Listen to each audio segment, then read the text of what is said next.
Jeff. Ladies and gentlemen. Jeff Fillion. Radio X. Éric Duhem, on est prêt. Éric, comment tu vas? Ça va super bien, Jeff. Hey, écoute bien, là, si le PQ, le chef ne se présente pas dans Marie-Victorin, qui est probablement l'endroit le siège le plus safe du PQ dans tout le Québec. C'est le plus safe. C'est le plus safe. Si le gars a peur d'aller se présenter, je me rappelle pas de son nom, le chef, là, mais anyway, c'est pas important. Il veut pas se présenter. Il vient de l'annoncer ce matin. Excuse-moi, là, je veux dire...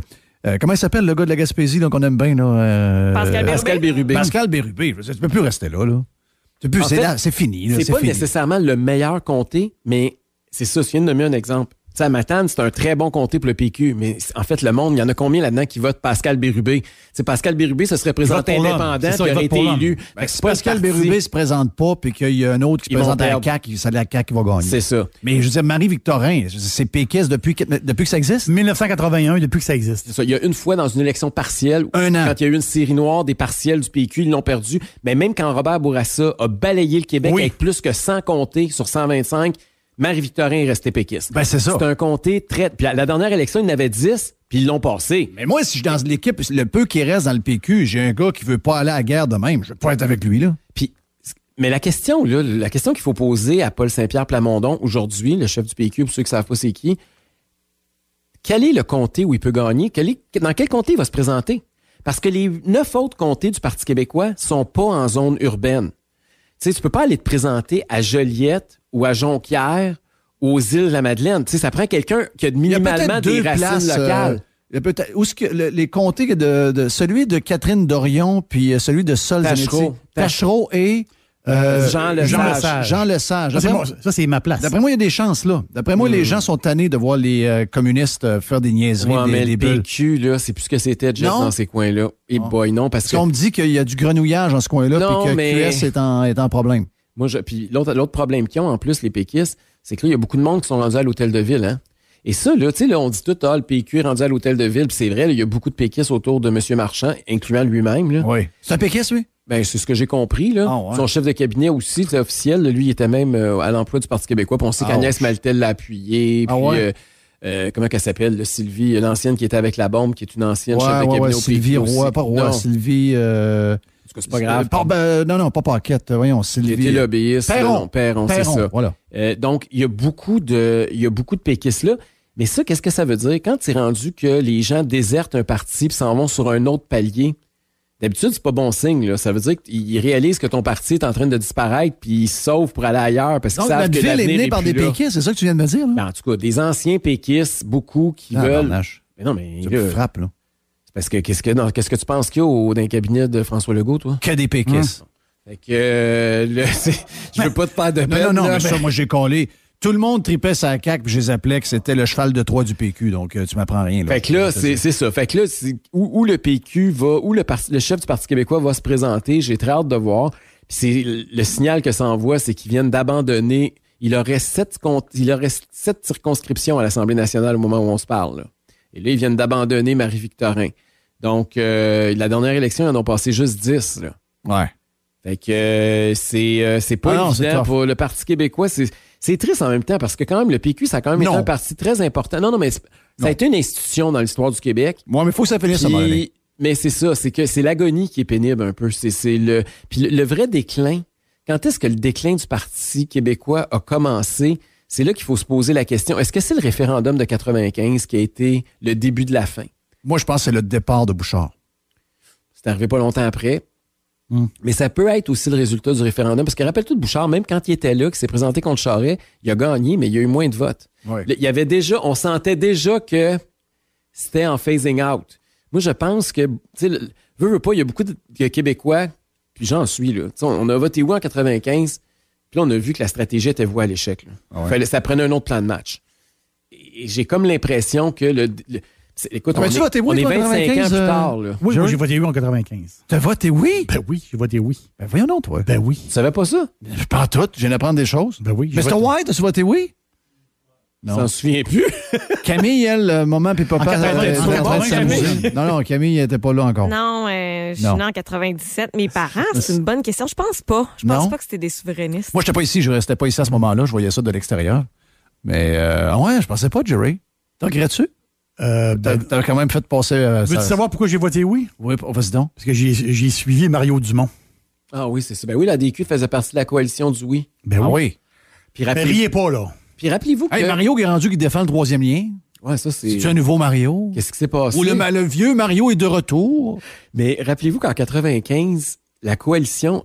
Le moment où le camp du oui a commencé à monter, parce qu'au début de la campagne référendaire en 95, ça allait pas bien pour le camp du oui. Ça allait pas du tout. C'est quand Jacques Parizeau a nommé Lucien Bouchard, qui était très populaire, comme négociateur en chef. Exactement. Ça a été le point tournant de la campagne du oui. Parizeau s'est tassé un peu. Le vent d'un voile est parti pour le camp du oui. Puis c'était un acte d'humilité de M. Parizeau. Là. On sait que ça lui a fait mal sur son ego. Là. Et Dumont a embarqué. Puis Mario a embarqué parce qu'il était beaucoup plus près de Lucien Bouchard que de Jacques Parizeau. Exactement. Puis c'est là que la campagne du oui a commencé à lever. Puis écoutez, c'est... Le soir du vote, il n'y a pas grand monde qui savait comment ça allait finir. Ça s'est fini à peu près comme la mairie de Québec. Là. Et ça partait d'un bar, puis ça a fini de l'autre. 50 000 voix différentes. C'est ça. Puis on était pendant au moins une heure qu'il y avait un camp qui prenait les devants, puis l'autre camp prenait les devants. Si jamais ça avait passé la COVID dans un pays souverain, ça aurait été l'enfer. Les gars, on se parlerait plus, là. On se parlerait plus. Vous et moi, on pourrait pas se parler. Ben, on aurait pu de... On serait probablement responsable de ce qui arrive. Non, mais c'est... Bois du Nord? Oui, non, mais ça passait proche. En tout cas, fait que tout ça, c'est pour dire que le passé, le Parti québécois, c'est ça. Puis le Parti québécois, c'est drôle parce que maintenant, même quand on voit le logo, on peut pas s'empêcher de penser au passé. Puis il y a comme quelque chose de nostalgique dans le Parti québécois. Et j'ai comme l'impression que c'est comme un club de nostalgie. Ouais. Malheureusement, là, ceux qui sont encore péquistes... C'est comme les vieux nordiques, les anciens nordiques. Ils votent en regardant dans le rétroviseur.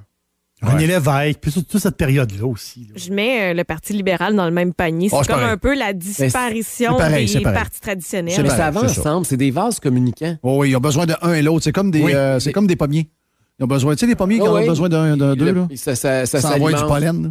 Donc, oui, c'est ça. C'est des tourterelles, un qui meurt, l'autre meurt avec. Oh, j'aime ça, les tourterelles. Quand ils sont à terre, on leur fait des sauts. Mais regarde, là, l'important, c'est le futur. OK? L'important, c'est le futur.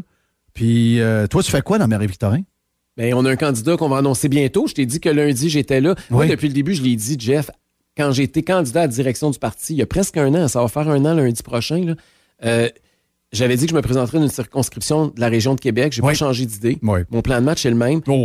Moi, j'ai pas un parti qui a qui a une infrastructure, Oui, on a beaucoup de membres, mais tout est à faire. Puis on a beaucoup de gens qui sont inexpérimentés.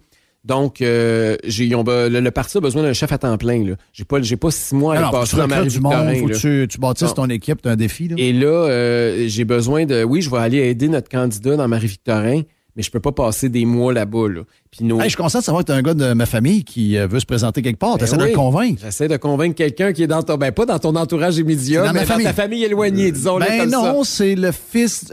Écoute, sa mère, c'était ma cousine. Pure. OK, c'est pas la cousine à ton père. Je pensais que c'était OK, c'est la cousine à toi. Lui, son grand-père, à cette personne-là, c'est le frère de mon père. OK. Ouais. C'est comme ça que vous avez un lien. C'est un petit cousin. C'est ça, parce que moi, c'est sa mère qui est ma cousine.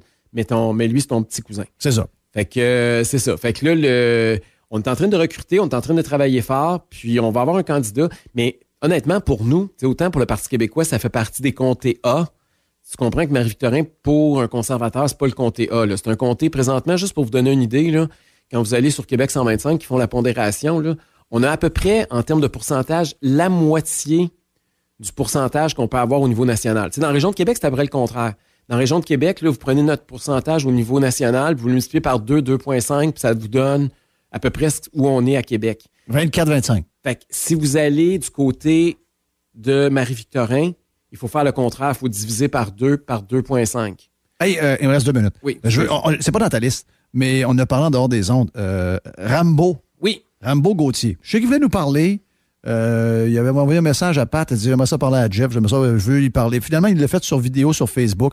C'est sûr que Rambo, il y a des bouts des fois un peu capotés. Mais sauf que il veut brasser quelque chose puisqu'il est écœuré du passeport vaccinal. Ce que je sens, c'est que au niveau syndical, ça brasse beaucoup plus qu'on nous en parle. Écoute, il a dit des choses là qui sont... Puis moi, je suis pas un fan de Rambo Gauthier. La dernière fois qu'il a parlé publiquement de moi, il m'a appelé un petit singe insignifiant. Là. C'est pas mon ami. Là. Je veux juste vous dire ça. Mais il dit des choses qui m'ont surprise de la part d'un syndicaliste. Il dit que les syndicats ne défendent plus leurs membres. Il blâme les syndicats de ne pas être là pour défendre puis de représenter les intérêts de ceux qui payent des cotisations. Il a raison. Il veut mobiliser les ouvriers puis le monde ouvrier puis les travailleurs. Je trouve ça très noble de sa part. Cela étant dit, aujourd'hui, j'ai eu un témoignage de quelqu'un, là, plus de 20 ans comme travailleur pour une entreprise, une grande entreprise. Et là, il s'est fait dire lundi que c'était terminé. Ils ont donné 1 mois de salaire. Et son syndicat, là, il est allé voir son syndicat, 1 mois de salaire après 20 ans, puis se fait mettre dehors. Puis là, il sait même pas s'il a droit au chômage parce qu'ils veulent le suspendre sans solde. Fait qu'il va être obligé de démissionner. Fait que là, pourquoi il n'est pas vacciné? Oui, c'est pour ça qu'ils l'ont mis dehors. Et là, il est allé voir son syndicat. Son syndicat, ils ont donné une lettre. Ils ont dit, tu peux présenter ça à ton employeur. Puis il passait plus de temps dans la lettre à expliquer qu'il était pour la vaccination obligatoire que de le défendre. Là, il disait, écoutez, là, j'ai pas besoin de ça, là. Il dit, je veux que vous me défendiez, c'est pas payer des cotisations, moi, là, pour que vous me disiez que vous allez me faire vacciner, là. C'est pas, c'est pas un syndicat que je vais voir si je veux savoir si je vais me faire vacciner ou pas. Mais je comprends tout le principe, là. Mais là, il y a beaucoup de gens qu'il va falloir qui se mettent dans la tête que là, ils reculeront plus jamais, là. Ben, ils ont reculé sur le 15 novembre puis le 15 octobre. Peut-être, mais on aura de plus en plus de misère à rentrer quelque part sans le passeport. On pourra plus sortir nulle part. Ça va être c'est pas encore pour c'est pas pour 3 mois. Attends une minute, là, Jeff. S'ils lèvent l'état d'urgence sanitaire, it's over. C'est fini. Tu penses? Ben, ils ont pas... Jeff, ça ne passe pas le test de la charte. À partir du moment où il n'y a plus d'urgence sanitaire, là, il peut pas avoir devant un tribunal, ça marche plus. Je pense ça, toi? Ben, va lire la Charte des droits et des libertés. Tu n'as pas le droit d'empêcher quelqu'un d'entrer dans un commerce. L'année prochaine, au même moment, on s'en parle, il y a encore un passeport vaccinal, puis il m'a dit de quoi? Ce qui se passe en Autriche, puis dans 2-3 pays, là, moi, si on est rendu à combien? 700 cas? Je sais que les cas, moi, regarde, c'est plus ou moins important pour moi. Je regarde les hospitalisations. Mais eux autres, c'est important. On pogne 1000, là, puis d'après moi, d'un bureau, ça parle de ce qui se passe en Autriche. Oui, mais attends. D'accord avec ça, Jerry? Oui. Legault nous a dit qu'en janvier, il enlevait l'état d'urgence sanitaire. Oui, mais ça ne voudra rien dire.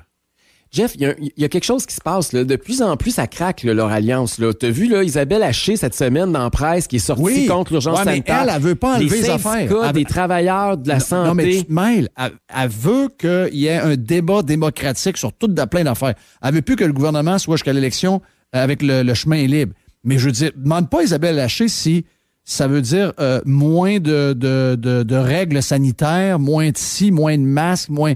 Mais non, elle va dire non, oui, mais ça veut pas dire ça. Là, mais à partir du moment où tu enlèves l'urgence sanitaire, là, c'est comme le fil de la robe. Tu as juste à tirer dessus, la robe va venir au complet. Là. Parce que tout actuellement est concentré là-dessus. À partir du moment où tu n'as plus d'urgence sanitaire, la Charte des droits va reprendre ses droits. Ouais, mais ça va prendre un juge pour dire ça. Puis les juges, ils ne trossent pas zéro. Parce qu'on est en état d'urgence sanitaire. Alors, regardez les jugements qui sortent, là, ils disent tous que compte tenu de l'urgence sanitaire, à partir du moment où il n'y a plus d'urgence, les droits reviennent, la charte est applicable. Fait que c'est loin d'être évident qu'ils vont être capables de maintenir un passeport vaccinal sans état d'urgence sanitaire. Yeah, moi, je crois plus à rien. Okay. Je crois plus à rien. Thank you, merci, mon ami Eric. Jeff. Eric, regarde, on se reparle le mardi prochain avec Eric. On est parti, Jerry. Merci pour le vin. C'est quoi le nom?